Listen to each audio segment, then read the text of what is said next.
بسم اللہ الرحمن الرحیم۔ السلام علیکم۔ آج ہم اپنی اس کہانی کون جیتا کون ہارا کا تیسرا حصہ شروع کرتے ہیں۔ دوسرا حصہ ختم کرتے ہوئے آپ لوگوں نے سنا تھا کہ ایک بار پھر قدرت کو نگمانہ پر رحم آیا، قسمت نے جوش مارا اور کسی جاننے والے کے توسط سے ان کے لیے مقیم زبیری کا پیغام آ گیا۔ میں اپنے بیٹے کے مستقبل کے تحفظ کے لیے یہ شادی کر رہی ہوں، اس لیے میری پہلی اور آخری شرط یہ ہے کہ میرا بیٹا میرے ساتھ رہے گا۔ انہوں نے رشتے والی سے سارے معاملات خود ہی طے کیے اور سوچنے سمجھنے کے لیے اتنا ہی وقت لیا جتنا زبیری صاحب نے ان کی بات سننے اور اس کا جواب دینے میں لگایا۔ انہیں کوئی اعتراض نہ تھا، انہیں بھی نہیں۔ اس بار گھر میں سے کوئی ان کے معاملے میں نہ بولا، سب ہی جانتے تھے اب جو ہونے جا رہا تھا اسی میں سب کی بھلائی تھی۔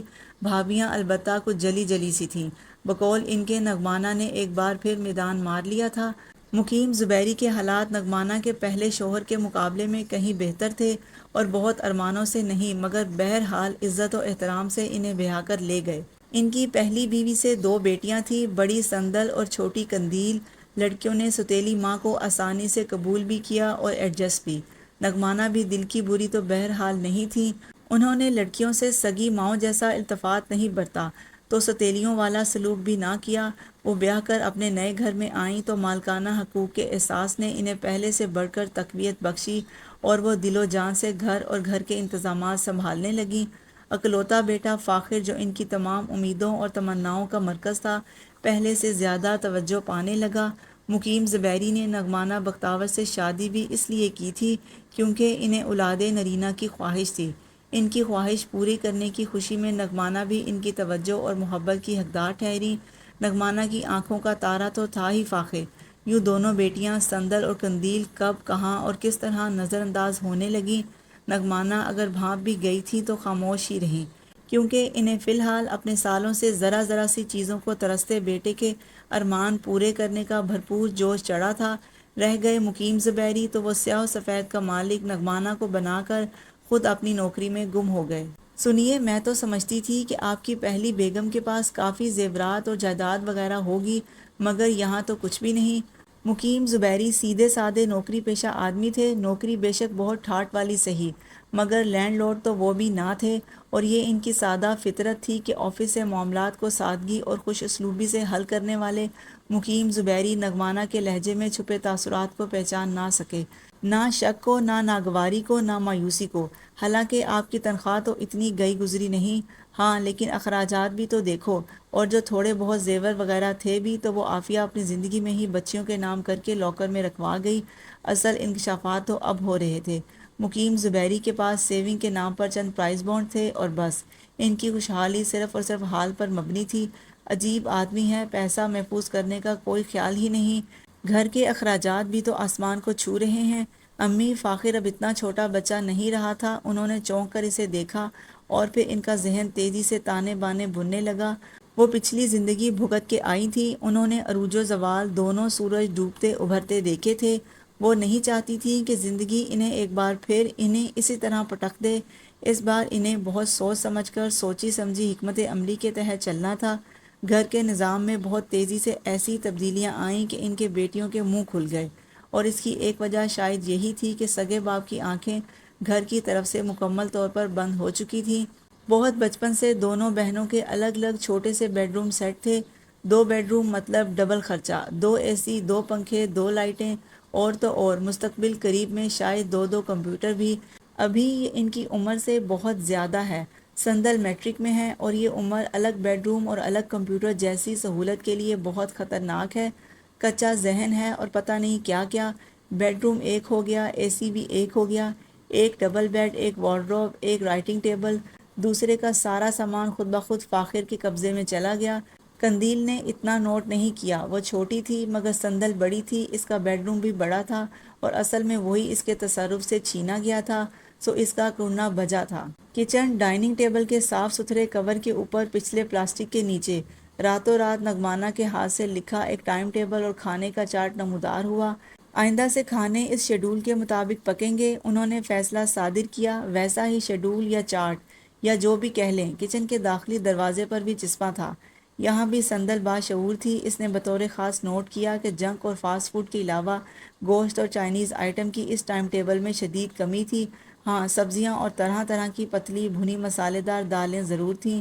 مقیم زبیری پہلے تو دیکھ کر ہنس پڑے، بعد میں جب نگمانہ نے انہیں اپنے فیصلے کے دور رس نتائج سے آگاہ کیا تو خوب سر دھنا۔ سندل اور قندیل کو دور دراز کے مہنگے ترین اسکول سے اٹھا کر نزدیکی اسکول میں ڈال دیا گیا۔ وین کا خرچہ بھی بچا۔ ایک ذمہ دار ماں کی ذمہ داریاں پوری کرنے کے واسطے وہ خود اسکول جا کر ٹیچنگ اسٹاف اور بلڈنگ کے علاوہ پڑھائی کے طریقوں، کمپیوٹر لیب اور لائبریری تک کا وزٹ کر آئیں۔ سب اچھا ہے، اطمینان بخش ہے، کم خرچ ہے کی رپورٹ میاں کے سامنے پیش کر کے سرخرو ہو گئیں۔ سندل عرف سنی اور قندیل عرف کینڈی کے اوپر سال کے بیچ میں اسکول کی تبدیلی کیا رنگ چھوڑے گی یا جمائے گی، اس کی فکر کرنے کی انہیں ضرورت نہ تھی، مگر سندل کو بہت ضرورت محسوس ہونے لگی۔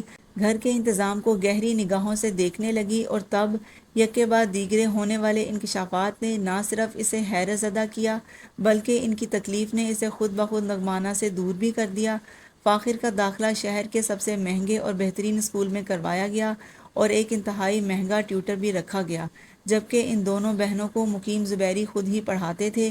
بیٹا، وہ آپ دونوں سے بڑے ہیں نا، جب آپ کالج لیول پر آؤ گی تو آپ کو بھی ٹیوٹر رکھ دیں گے۔ گھر میں پکا ہر کھانا وقت پر پیٹ بھر کر بنا ضد کیے کھانے کی دونوں بہنوں کی ذمہ داری تھی، جسے انہیں ہر حال میں پورا کرنا تھا، ورنہ مقیم زبیری ناراض ہو جاتے، جبکہ فاخر ایسی کسی بھی ذمہ داری سے مبرا تھا۔ اس کا جیب خرچ دونوں بہنوں سے زیادہ تھا۔ اس کے کمرے میں new branded computer, internet connection اور ایک زبردست قسم کا ایپل سی ڈی مہیا کیا گیا۔ سندل اور قندیل کے کمرے میں سیکنڈ ہینڈ کمپیوٹر تو تھا، مگر انٹرنیٹ نہیں۔ جانے کس احتیاط کے پیش نظر اس نے وقت سے بہت پہلے اور بنا ضرورت کے فاخر کے پاس قیمتی موبائل دیکھا۔ بیٹا، وہ لڑکا ہے، اس کی 100 ضرورتیں ہوتی ہیں، وہ کمبائنڈ اسٹڈی بھی تو کرتا ہے نا۔ مقیم زبیری جو اب فاخر کے ڈیڈی بھی تھے، اس کے ہر پرزور احتجاج کو ٹھنڈا کرنے کے لیے ہر موقع پر پیش رہتے، یہ جانے بنا کہ وہ پرائی اولاد کو سگی بنانے کے چکر میں اپنے خون سے لاپرواہی برتتے انہیں خود سے کتنا دور کرتے چلے جا رہے ہیں۔ جیسے جیسے قندیل سمجھدار ہوتی گئی، وہ اور سندل ماں باپ سے دور دلوں میں پلتی کدورت کی پرورش کرتی، اپنے خول میں سمٹتی ایک دوسرے کے نزدیک آتی چلی گئیں، اور ایک وقت ایسا آیا کہ انہیں ایک دوسرے کے علاوہ کسی تیسرے جذباتی سہارے کی ضرورت نہ رہی۔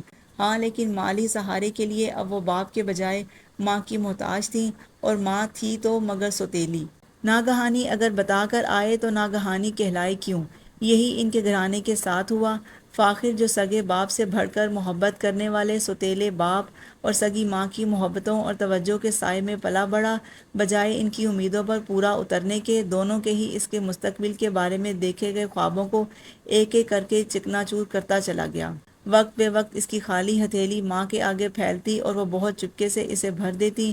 یہ اندازہ نہیں تھا کہ وہ اس مٹھی میں نوٹ نہیں اندیکھے اژدہے دبا رہی ہیں، جو آنے والے وقتوں میں ان کے خوابوں اور خوشیوں کو اس طرح ڈسیں گے کہ وہ پانی تک مانگنے کے قابل نہیں رہیں گی۔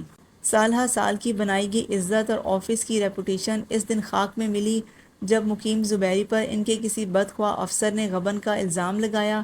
وہ بے گناہ تھے، ان کے ہاتھ صاف تھے اور وہ خود کو ثابت بھی کر سکتے تھے، مگر اس کے لیے انہیں کمپنی کی طرف سے خود پر دائر کردہ کیس لڑنا تھا۔ وکیل کیا گیا، کیس بھی کافی دن چلا، مگر خاطر خواہ کامیابی نہ مل سکی۔ تاریخوں پر تاریخیں ملتی رہیں، یہاں تک کہ وہ معمولی جمع جتھا جس کے لیے نگمانہ بختاور نے ان کی بیٹیوں سے زندگی کی ہر سہولت اور آسائش چھیننے کی مکمل کوشش کی تھی، ایک دن اختتام پذیر ہو گیا۔ بڑی مشکل اور دقتوں کے بعد مقیم زبیری کیس جیت گئے، سزا سے بچ گئے، مگر بے روزگاری سے نہ بچ سکے۔ ایسے میں ان کی امیدوں کا واحد مرکز اکلوتا بیٹا تھا، اور وہ غلط بھی کیا تھا، مگر مصیبت یہ تھی کہ بیٹا سخت نااہل تھا۔ 4 سالوں بعد رو پیٹ کر بھی گریجویشن نہ کر سکنے کے بعد تعلیم ادھوری چھوڑ چکا تھا، آمدنی کا کوئی ذریعہ نہ تھا، اور اس کی وہی شاہ خرچیاں تھیں۔ ڈیڈی، میرے خیال میں ہمیں یہ گھر سیل کر دینا چاہیے۔ زندگی میں پہلی بار سندل اس گھر کی بڑی بیٹی کسی معاملے میں بولی تھی۔ لو، یہ کیا بات کر دی تم نے؟ نگمانہ فوراً ہی بھڑک اٹھی۔ ایک منٹ، زندگی میں پہلی بار اس کے سامنے مقیم زبیری نے انہیں ٹوک کر خاموش کیا۔ ڈیڈی، اس گھر میں بہت سی چیزیں ہماری ضرورت سے زیادہ ہیں، گھر سمیت اس سب کو سیل کر دیں، ایکسٹرا فرنیچر، ڈیپ فریزر، 4 اے سی، 2 کمپیوٹر، اور ہاں، 2 میں سے کوئی ایک گاڑی بھی جو زیادہ مہنگی ہے بک سکے۔ تھوک نگل کر وہ جو بولنا شروع ہوئی تو بولتی چلی گئی۔ نگمانہ نے زندگی میں پہلی بار اسے نفرت انگیز انداز میں گھورا تھا، مگر وہ نظریں چرا گئی۔ تھوڑے سستے علاقے میں ایک چھوٹا فلیٹ لے کر رہ لیں گے جس میں ہم لوگوں کے پاس ایک ایک بیڈ روم ہو، بس ڈرائنگ روم ڈائننگ نہ بھی ہو تو کوئی بات نہیں۔ یہ اتنا بڑا گھر لاکھوں روپے کا بکے گا۔ یہ سب سہولت کی چیزیں انہیں سیل کر کے ملنے والی رقم کو بینک میں ڈال دیں گے تو آمدنی کا مستقل ذریعہ تو ہوگا۔ آپ کے سر سے بھی ٹینشن ہٹے گی تو آپ بھی تھوڑا ریلیکس ہو جائیں گے۔ اس کی نظریں باپ کے کمزور زرد چہرے پر پڑتی تو دل سکڑ سکڑ جاتا۔ نگمانہ کے تاثرات دیکھنے کی اس میں ہمت نہیں تھی۔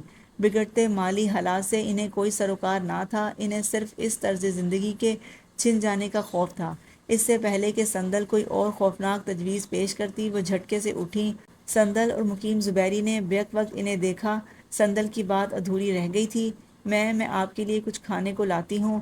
وہ بمشکل مسکرائی تھیں۔ سندل نے اسی طرح چور نظروں سے انہیں کمرے سے نکلتے دیکھا، پھر ڈیڈی کے قدموں میں جا بیٹھی۔ ڈیڈی، ہم ہر چیز کے بغیر رہ سکتے ہیں، ہر سہولت کے بغیر، یہاں تک بغیر کھائے پیے بھی، مگر ہم آپ کے بنا نہیں جی سکتے ڈیڈی۔ اگر آپ کو کچھ ہو گیا تو میں اور کینڈی ہم مر جائیں گے ڈیڈی۔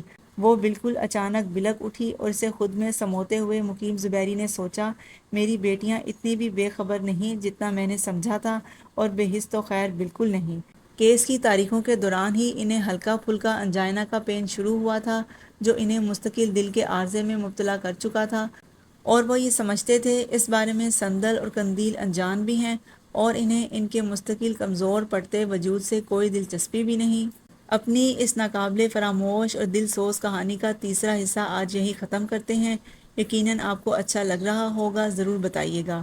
اگر آپ نے ابھی تک ویڈیو کو لائک نہیں کیا تو پلیز لائک کر دیں اور شیئر بھی ضرور کر دیں، اور اگر آپ چینل پر نئے ہیں تو پلیز چینل کو سبسکرائب کر کے بیل آئیکن ضرور پریس کر دیں تاکہ آنے والی ہر ویڈیو کا نوٹیفیکیشن آپ کو مل سکے۔ میری دعا ہے کہ اللہ آپ کو آسانیاں عطا فرمائے اور آسانیاں تقسیم کرنے کا شرف عطا فرمائے۔ جزاک اللہ۔